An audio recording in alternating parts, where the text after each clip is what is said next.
마켓 비하인드로 이어가 보도록 하겠습니다. 오늘 모신 분은요, 이번 시간 김영재 유진투자증권 더 서울센터 이사와 이야기 바로 나눠보도록 하겠습니다. 네, 안녕하세요. 네, 안녕하십니까? 네, 안녕하십니까? 자, 오랜만에 우리 시장 이야기를 좀 나눠볼 텐데 또 굉장히 반가운 소식이 들려왔더라고요. 오랜만에 또 코스피가 이렇게 8거래일 연속이나 외국인이 좀 순매수를 해줬다니 솔직히 HTS를 보고 굉장히 좀 깜짝 놀랐거든요. 뭐 코스닥은 2차 전지가 좀 부진하긴 했지만 중국발 이슈기 때문에 뭐 어쩔 수 없지 않습니까? 뭐 이번 주 시장 흐름 어떻게 봐주셨을까요? 근데 일단 지난주 전반적으로 또 상승의 또 연장의 선상에 있었는데 아무래도 실적도 좋았고 여기에 이제 미중 간의 관세 협상 결과가 시장 글로벌 시장에 어떤 훈풍을 뭐 일으키는 그런 계기가 되었다라고 볼 수 있습니다. 코스피 같은 경우 한 1.9% 정도 상승을 했고요. 코스닥 0.3% 상승했는데 글로벌하게는 나스닥이 뭐 7% 이상 상승하는 그런 연출하면서 미국 시장이 가장 좀 좋았다라고 볼 수 있는데 환율 같은 경우는 사실 상승보다는 하락하는 힘이 더 강했습니다. 주중 정도에는. 근데 결국은 이제 이런 상승에 그치면서 한 1,400원 정도 기록했다 보시면 되고 미국 10년물 국채 금리는 또다시 또 상승하는 모습이 나오면서 4.445% 3주 연속 상승세를 기록했고요. 또 WTI는 배럴당 62.5달러로 주간 단위 상승세를 이어졌습니다. 주요 이슈가 뭐 중국과 미국이 이제 관세 협상에 대한 그 결과치를 발표했는데 앞으로 90일간 10% 상하 관세를 유지한다. 그러니까 미국은 그 전에 20%를 또 추가했기 때문에 이제 결국 145%에서 30%로 그리고 중국은 10%로 이렇게 가기로 해서 상당히 이제 시장 예상보다는 우호적이었다는 걸 평가를 받았습니다. 1분기 실적 시즌 마감되었는데요. 직전주와 마찬가지로 실적이 좋았던 종목들은 뭐 급등하는 모습을 보였는데 특히 뭐 그중에서 삼양식품 같은 경우가 장중에 123만 원을 돌파하기도 했습니다. 수급적으로 보면 외국인이 이제 코스피 한 1,000억 정도 순매수해서 3주 연속 순매수 지속했고요. 코스닥은 1,140억 정도 순매도하면서 2주 연속 지금 코스피와는 다른 행보를 보이고 있습니다. 종목으로 보면 외국인 코스피에서 SK하이닉스를 7,100억 순매수 그리고 2주 연속 순매수 1위였고요. 삼성전자가 2,200억, HD 현대일렉트릭 890억 순매수했습니다. 반대로 현대로템 1,600억 순매도해서 가장 많이 팔았고요. SK텔레콤이 1,360억, 셀트리온 1,270억 순으로 순매도했습니다. 코스닥에서는 지금 노보티즈를 243억 하는 등 D&D 파워텍, JYP 엔터를 200억대 초반 순매수해서 순매수 상위 랭크를 기록했고 반대로 알테오젠을 1,151억 원, 카페24 223억 원, 고영 215억 원 순매도해서 순매도 상위 종목으로 좀 랭크되었습니다. 결론적으로 보면 지난주 같은 경우는 반도체, 로봇, 원자력, 엔터, 건설주가 좀 강세였고요. 방산, 2차 전지, 바이오 업종이 좀 약세였다고 정리를 해드리겠습니다. 네, 확실히 우리 증시가 좀 늘 순환매 장세긴 한데 지난주에는 유독 더 좀 많이 변동성이 순환매를 위주로 돌았던 것 같습니다. 특히나 로봇 그동안 좀 많이 쉬어갔었는데 뭐 큰 이슈는 여러 가지가 있었지만 그중에서도 유독 로봇의 수급이 좀 많이 몰렸었고요. 또 이외에도 원자력 잠깐 또 이슈 때문에 눌려갔었는데 체코발 악재로 인해서 그래도 또 좋은 흐름 다시 한번 보여주니까 힘이 나네요. 건설주 좀 이렇게 좋게 갈 줄 몰랐습니다. 건설주 계속해서 상승 좀 이어갈 수 있을까요? 건설 같은 경우는 사실 지금 올해 상승률이 상당히 좀 크다라고 볼 수가 있겠는데요. 지금 한 27.5% 정도였나요? 그 정도 지금 상승을 해서 코스피가 지금 9.5% 정도 상승했으니까 상당히 아웃퍼폼하는 그런 률이 좀 크다라고 볼 수가 있겠습니다. 건설업 지수가 뭐 상대적으로 강세를 보이는 이유는 일단은 기본적으로 올해가 미중 관세 전쟁, 뭐 글로벌 관세 전쟁으로 인해서 상당히 지금 관세가 피해가 없는 수혜주에 대한 수급이 좀 더 양호했다라고 보시면 될 것 같은데 건설주도 일단 내수주로 포함되면서 수급이 좀 좋았지 않았나라고 보고 있는 상황입니다. 그리고 이제 우리나라가 지금 조기 대선 전국의 진입에 따라서 내수 경기에 대한 부양 기대감이 지금 건설업종에 대한 그런 상승을 조금 유발했지 않았나라고 보고 있는데 특히 이제 과거 대선이 있었던 2017년과 2022년에도 선거의 직전까지 이 건설업종 지수는 뭐 가파르게 상승했던 그런 경험이 있었는데요. 그렇지만 좀 아쉬웠던 점은 그 직전 두 차례 모두 대선 결과가 나온 이후에는 모두 업종 지수가 좀 크게 하락했다는 점은 조금 한번 참고를 해보실 필요는 있을 것 같습니다. 그렇지만 올해 정부 정책에 대한 기대감이 유난히 좀 큰 것은 좀 사실인데요. 그 이유는 정말로 건설 경기가 상당히 안 좋기 때문입니다. 지금 통계를 살펴보면 올해 1분기 건설 투자가 전분기 대비 한 3.2% 감소를 했고요. 또 1분기 건설 실적이 작년 대비 한 20% 좀 줄어들었고, 또 건설 수주액도 지금 7% 정도 감소를 했고, 또 건설 폐업 신고도 올해 1분기가 지금 14년 만에 가장 많은 것으로 좀 나타나고 있기 때문에 정부의 투자 집행이 정말 실질적으로 그 어느 때보다도 절실한 그런 시점이다라고 보시면 될 것 같습니다. 물론 이제 주가 측면으로 접근해 본다면 이미 대선 이전에 상승을 많이 했다는 것은 좀 고려를 해야 되는 만큼 대선 이후에도 좀 실적 개선세가 지속적으로 나올 것으로 전망되는 종목을 일단 선택을 하실 필요가 있다라고 보고 있는데, 투자 전략은 일단 매매 전략이라고 할 수 있겠죠.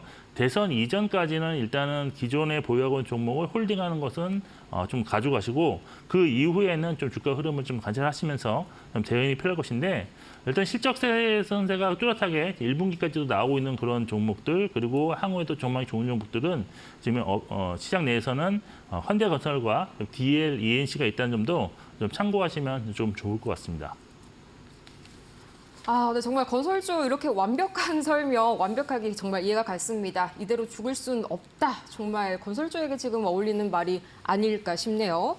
자, 그러면 이번 주 주요 이벤트들 또 어떤 게 있을지 투자 전략 한번 세워봐야겠는데요.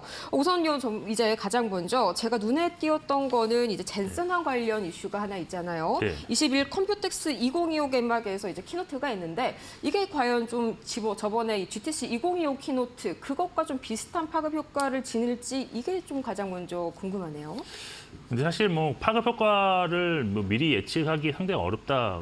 그래서 어떤 얘기가 나올지 모르기 때문인데, 따라서 일단 그런 이벤트가 있으시면 관심권에는 항상 넣어두면서 어떤 뉴스가 나올 때 가장 먼저 빠르게 움직이는 종목들을 좀 단기적인 접근 방법으로 접근하는 게 좋다.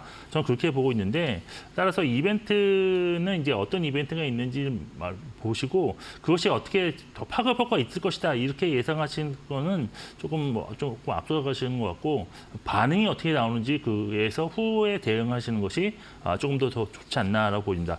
이번 주는 저는 뭐 단기 상승에 따른 숨고르기는 나올 가능성이 있는 그런 한 주다라고 보고 있는데, 가장 중요한 이슈는 지난 금요일 장 마감 이후에 미국에서 발표되었던 신용등급이 하락에 대해서 시장이 어떻게 해석을 하느냐에 따라서 상당히 이것이 좀 변동성이 확대될 것이냐, 그것이지 않을 것이냐가 좀 결정될 것으로 보고 있습니다.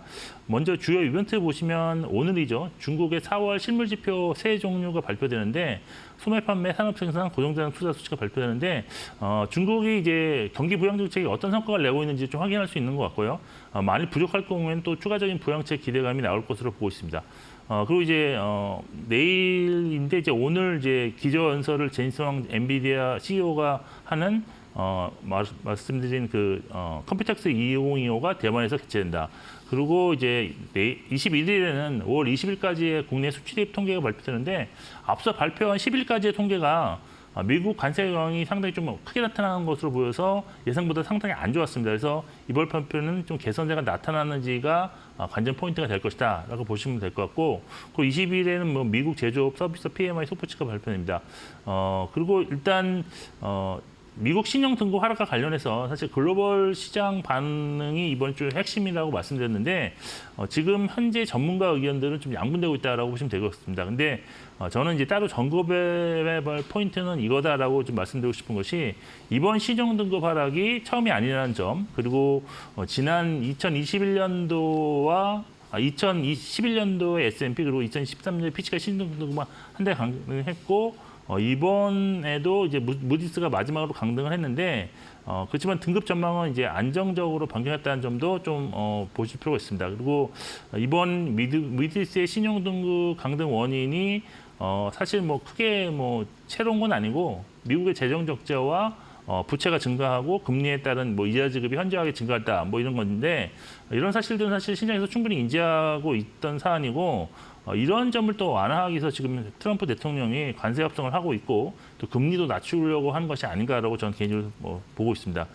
그래서 2024년 그 미국 시정 등급 하락한 이후에도 사실 시장은 하락했지만 빠른 안정을 좀 찾았다는 점이 과거 2011년과는 좀 다른 그런 모습이었다는 것도 고려할 수 있는 것 같고요. 또 미국 국채 가격이 이제 하락함으로 해서 10년물 국채 금리가 상승을 할 것으로 일단 예상되는데 그럴 경우에는 또 트럼프 정부가 지난번처럼 시장 우호적 발언이 또 재차 나올 가능성도 있습니다. 그리고 미국 신용등급 하락으로 지금 나타나고 있는 국내 원화 강세 흐름이 좀 더 강해질 수 있는 경우가 있는데 이 경우에는 오히려 지금 외국인이 국내 시장에서의 어떤 수급 개선세가 조금 더 이어지지 않을까라고 볼 수 있어서 저는 사실 단기적으로 충격은 있겠지만 장기적으로 본다면 긍정적인 요인이 훨씬 더 많다고 저는 보고 있어서 실제 하락세가 많이 나타난다면 저점 매수 수세는 상당히 좀 이번에는 크게 나타날 수도 있다라고 보고 있습니다.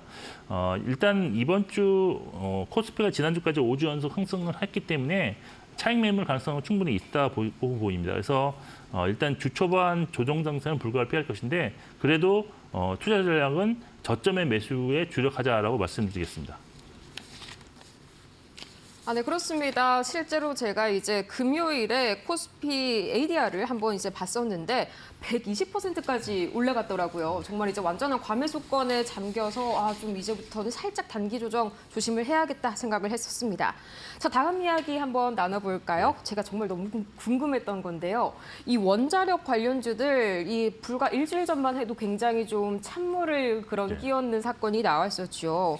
아니 그래도 이 체코원전이 뭐 웨스팅하우스랑도 손을 잡고 프랑스 전력공사는 좀 완전히 물리치고 정말 탄탄대로만 걸을 줄 알았는데 이게 또 약간 살짝 완전히 무산될 가능성도 살짝 보일까요? 사실 이것이 무산될 가능성이 저는 거의 없다고 보고 있는데 그것은 일단 지금 현재 글로벌하게 원전을 건설할 수 있는 나라가 몇 안 되는데 그나마 이제 아마 러시아라든지 중국은 아무래도 보안 문제라든지 이런 정치적인 그런 리스크가 있기 때문에 프랑스 아니면 한국일 것인데 이미 한국의 그런 어떤 가성비라든지 기술력이 입증된 상황에서 이것이 그럼 재차 무산되고 또 다시 입찰에 들어간다. 이건 좀 상상하기 좀 어려운 얘기가 아니겠느냐라고 보고 있습니다. 사실 원자력이 지금 좋게 다시 또 긍정적인 뉴스들이 많이 나오면서 상승하는 모멘텀을 받고 있는데 수급적으로도 지금 상당히 외국인도 그렇고 기관도 그렇고 원자력에 집중하는 모습이 좀 나타나고 있는 상황입니다. 아시다시피 지금 좋게 나가고 있는 그런 뉴스 흐름이 처음에는 미국에서 이제 원자력 발전 용량을 100기가와트에서 400기가와트로 2050년까지 4배 증설한다는 얘기가 나왔고 트럼프 대통령이 행정명령을 준비 중인 그런 것이다라고 나왔는데 또 이제 지난주 후반부에서는 다수의 유럽 국가들이 지금 원전 관련 정책 소식이 들렸는데 탈원전 정책을 폐기한다든지 아니면 가동하고 있는 원전의 어떤 연장이라든지 이런 것을 재검토하겠다는 입장을 또 밝힌 바 있습니다. 그리고 아시아 쪽에서도 지금 대만이 현재 원전의 운영 기한을 추가로 20년 연장하는 법안을 통과시켜서 글로벌하게 지금 원전 활용에 대한 중요도도 올라가고 있고 또 수요도 좀 증가하고 있는 그런 아주 상당히 좋은 현상입니다. 그리고 블룸버그 통신도 향후 건설 계획인 원전 사업 400여 건 중에 43%는 한국이 수주할 수 있는 위치에 있다고 말을 해서 상당히 지금 우리나라의 어떤 기술력을 인정했다고 볼 수밖에 없는 상황인데 결국 지금 원전주는 상승하고 있지만 이후 수년간 수주 모멘텀이 지속될 것이고요. 또 주가 역시 장기 상승 가능성도 고려한 그런 접근이 필요한 시기라고 좀 말씀드릴 수 있겠습니다.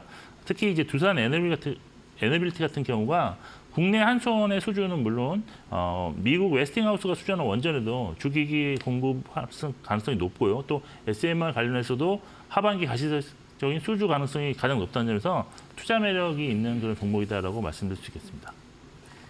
네, 정말 이렇게 이사님 말씀을 들으니까 정말 마음도 뻥 뚫리고 정말 시간 가는 줄을 모르겠습니다. 저희가 이제 기술적 분석을 통해서 약간 유망주를 살짝 한번 간략하게 여쭤보고 싶은데 어떤 거를 좀 유망하다고 보실까요? 네, 일단 사실 전반적으로 시장 흐름이 전반적으로 이제 코스피도 그렇고 이제 코스닥도 그렇고 다시 상승하려는 그런 흐름으로 지금 나타나고 있는데 그 안에서의 흐름은 사실 뭐 아직 크지는 않다라고 보는데 일단 유망 종목을 이제 두 종목 정도로 압축을 해봤습니다. 그래서 이건 유망 종목이지 지금 관심이라든지 뭐 추천 종목은 아닙니다. 일단 첫 번째 종목이 두산 퓨얼셀인데요.